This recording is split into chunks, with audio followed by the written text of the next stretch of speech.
Welcome to the ক্রীড়ার দুনিয়া। তো বন্ধুরা, ভারতের বিপক্ষে আমরা প্রথম প্রস্তুতি ম্যাচে নামতেছি শনিবারে, এবং সেই ম্যাচটা বন্ধুরা হবে ঠিক আমাদের সময় হচ্ছে 8:30 জুন মাসের 1 তারিখে আমরা ম্যাচটা দেখতে পারবো। তো বন্ধুরা, আজকে আমরা আলোচনা করব আসলে সেই প্রস্তুতি ম্যাচের একাদশটা কেমন হতে যাচ্ছে আমাদের।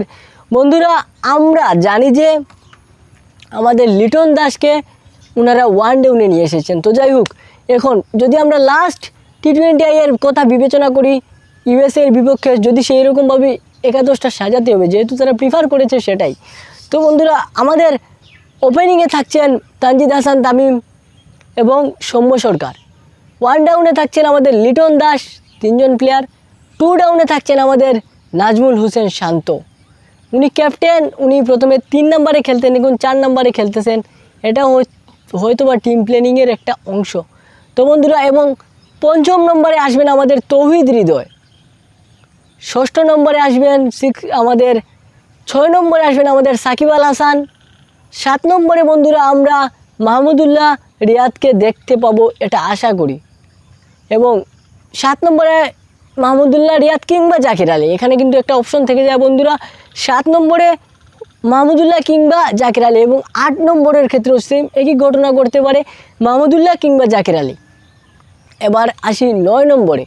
তো বন্ধুরা, পেস অপশনে আসলে আমরা পাবো মুস্তাফিজুর রহমানকে, 10 নম্বরে পাবো আমরা শরীফুল ইসলামকে, 11 নম্বরে আমরা ফার্স্ট চয়েস হিসেবে রাখবো মিস্টার তানজিম হাসান সাকিবকে। কিন্তু এখানে বন্ধুরা আরও একটা প্রশ্ন কিন্তু আমাদের থেকে যায়। আমাদের বোলার কিন্তু আছেন সাকিব আল হাসান, আছেন মুস্তাফিজুর রহমান, আছেন শরীফুল ইসলাম, আছেন Tanzim Hasan Shakib.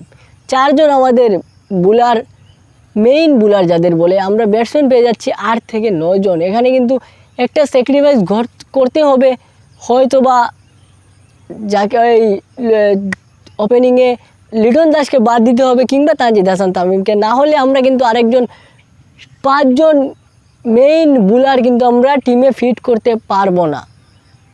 That's the point. এখন টিম ম্যানেজমেন্ট কি বিবেচনা করবে?